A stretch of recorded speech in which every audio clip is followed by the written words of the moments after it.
Desa Lubuk Sidup menjadi salah satu desa yang terisolir pasca banjir bandang yang melanda Aceh Tamiang. Akses untuk menuju desa Lubuk Sidup hanya bisa dilewati dengan berjalan kaki dan kendaraan roda 2. Untuk informasi selengkapnya kami sudah terhubung dengan jurnalis Metro TV Hendrik Tera langsung dari Aceh Tamiang. Tera, bagaimana kondisi desa Lubuk Sidup pasca banjir bandang yang terjadi?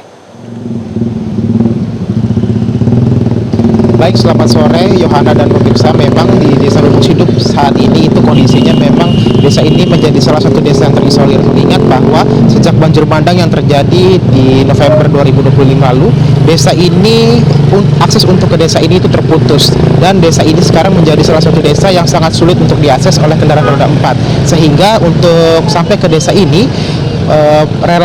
relawan maupun juga pihak medis itu harus menempuh dengan berjalan kaki maupun juga menggunakan sepeda motor kendaraan roda 2. Mengingat bahwa akses yang ada di desa ini seluruhnya terputus. Bahkan untuk bisa masuk ke desa Lubuk Sidup itu hanya dilewati dengan jalan setapak seperti itu. Lalu untuk keadaan saat ini, para warga yang ada di desa Lubuk Sidup itu seluruhnya mengungsi karena memang semua rumah warga yang ada di desa Lubuk Sidup ini hanyut terbawa banjir yang terjadi di akhir November 2025 lalu, dan hanya satu bangunan masjid yang bisa diselamatkan di desa Lubuk Sidup ini. Dan juga bangunan masjid itu memang selamat karena memang dari situasi bangunan itu sudah terbangun dari bahan beton seperti itu. Dan juga berdasarkan pemantauan kami di desa Lubuk Sidup itu rumah warga memang terbangun dari kayu-kayu, sehingga ketika banjir datang dan diikuti oleh kayu-kayu besar itu membuat rumah warga dihantam dengan keras. Rumah warga yang ada di desa Lubuk Sidup itu saat ini keadaannya sudah tidak bisa diselamatkan lagi seperti itu. Lalu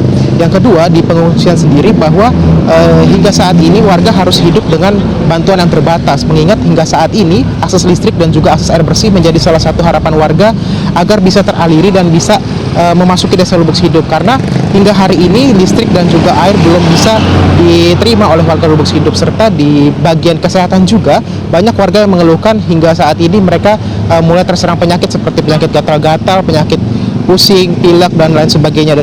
Dan juga ada beberapa warga berdasarkan pantauan kami yang memang sudah membawa penyakit bawaan seperti darah tinggi, stroke, hingga harus mendapatkan pertolongan ketika banjir datang seperti itu. Dan juga ketika kami kemarin pergi bersama Ikatan Dokter Indonesia, memang disampaikan bahwa obat-obatan dan juga pertolongan medis pertama itu belum dapat sampai ke desa Lubuk Sidup ini, mengingat akses yang sulit dan juga beberapa tantangannya seperti saat ini warga tidak memiliki kendaraan untuk bisa mengantar warga yang sakit ke fasilitas kesehatan terdekat seperti itu. Lalu juga berdasarkan pemantauan kami hingga hari ini warga yang ada di desa Lubuk Sidup hidup tanpa listrik, sehingga mereka hanya bisa memanfaatkan lilin maupun juga lampu senter yang memang dimanfaatkan mereka secara terbatas. Apabila lampu senter yang mereka miliki baterainya habis, maka mereka tidak ada penerangan sama sekali. Demikian, Yohana.